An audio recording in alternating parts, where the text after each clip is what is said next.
और इसी बीच एक और बड़ी खबर, मध्य प्रदेश में मंत्रिमंडल विस्तार कल होना है। कल दोपहर 3:30 बजे मंत्रिमंडल विस्तार होगा।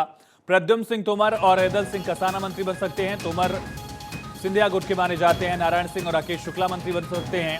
अमरीश गुड्डू, प्रदीप लारिया भी शपथ ले सकते हैं। राकेश सिंह सांसद थे जबलपुर से, चीफ विप हुआ करते थे बीजेपी के। उनका नाम प्रहलाद पटेल केंद्रीय मंत्री थे। कैलाश विजयवर्गीय महासचिव रहे, पार्टी के खांटी नेता। इसके अलावा ब्रजेंद्र प्रताप सिंह, रिति पाठक भी सांसद थी, उनको भी मंत्री बनाया जा सकता है। उधर प्रताप सिंह का नाम लगातार चर्चा में है। मनीषा सिंह, अर्चना चिटनिस वरिष्ठ नेता हैं पार्टी की। विश्वास सारंग पहले भी मंत्री रह चुके हैं। रामेश्वर शर्मा हुजूर से विधायक है, प्रोटेम स्पीकर थे पिछली बार। कृष्णा गौड़ पूर्व मुख्यमंत्री की बहू हैं, बाबूलाल गौड़ की। इसके अलावा नागर सिंह चौहान, निर्मला भूरिया का भी नाम है। आदिवासी चेहरे भी कई दिख रहे हैं। पॉलिटिकल एडिटर अदिति नागर हमारे साथ फोन लाइन पर कनेक्ट है। अदिति, राजस्थान में मंत्रिमंडल का गठन 27 तारीख को, कल मंत्रिमंडल का गठन मध्य प्रदेश में किन किन नामों की संभावना दिख रही है उसका हमने जिक्र किया, लेकिन समीकरण क्या साधे जा रहे हैं और 24 की तैयारी भी क्या इन मंत्रिमंडल के चेहरों के जरिए झलकेगी? बिल्कुल, देखिए अगर मुझे आप कट शॉर्ट तरीके से, जैसा आपने नाम लिया तो मैं समझूं, जो लंबे समय से चल भी रहे नाम, पहला तो इन सभी के कोर ग्रुप के लोगों को बुलाकर चर्चा कर ली गई थी, इन सभी से राय मशवरा कर लिया गया था। लेकिन उसके बाद था तो तमाम जो फैसले थे, जो आखिरी फैसले, वो केंद्र की तरफ से लेने थे और वो संघ से बातचीत मशवरे के बाद लेने थे। अब जो नाम आप पढ़ के सुना रहे थे उसमें सीधा सीधा पहला जातिगत समीकरण को साधते हुए 2024 के लिहाज से, दूसरा क्षेत्रफल के लिहाज से, जिस तरीके से जिस क्षेत्र में भाजपा का वर्चस्व रहा है, मध्य प्रदेश, छत्तीसगढ़, राजस्थान, या फिर भाजपा ने इस बार बेहतर प्रदर्शन किया है। उदाहरण के तौर पर राजस्थान में, पूर्वी राजस्थान में पिछली बार कांग्रेस ने अच्छा प्रदर्शन किया था, इस बार भाजपा ने बहुत अच्छा प्रदर्शन किया है। तो आप देखेंगे कि भरतपुर से आते हैं जो मुख्यमंत्री हैं, भले ही वो सांगानेर जयपुर की सीट से जीते हैं, लेकिन उनका इम्पैक्ट जो है कि जो भरतपुर से आते हैं तो एक पूर्वी राजस्थान का, ठीक वैसे ही जहां पर क्षेत्रफल के लिहाज से भाजपा का अच्छा प्रदर्शन रहा है, उसको समीकरण साधने की कोशिश की है, जिससे कि 2024 में भी उन इलाकों में भाजपा बेहतर प्रदर्शन करे। और तीसरी बड़ी बात है कि युवाओं को तरजीह दी जा रही है। युवाओं के साथ साथ जो एक्सपीरियंस लोग हैं, जो एक्सपीरियंस चेहरे हैं, जो पुराने एमएलए रहे हुए हैं, उनको भी एक्सपीरियंस और इन सब के लिहाज से रखा जा रहा है। यानी कि पूरा पैकेज तैयार किया जा रहा है आयुष। और मुद्दा है 2024 और सुशासन।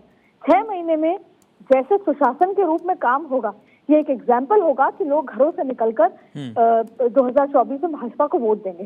भाजपा की एक और बड़ी चुनौती ये है आयुष, जो नॉर्थ बेल्ट में भारतीय जनता पार्टी ऑलरेडी अव्वल मार्क्स पा चुकी है 2019 में, 2014 में, और फिर उसी को रिपीट करना एक बड़ी चुनौती है कि आप 100 में से 100 नंबर लाएं। राजस्थान में 25 से 25 सीटों को रिपीट करना, छत्तीसगढ़ में 11 में से 11 सीटों को रिपीट करना, ये जब चुनौती इतनी बड़ी है, अगर ये हो जाता है तो फिर जो 400 पार का नारा है, वो आप बंगाल से, वो आप तेलंगाना से, वो आप नॉर्थ ईस्ट से, वो उन राज्यों से कर सकते हैं जहां पर भारतीय जनता पार्टी पहले बहुत ज्यादा अच्छी नहीं थी।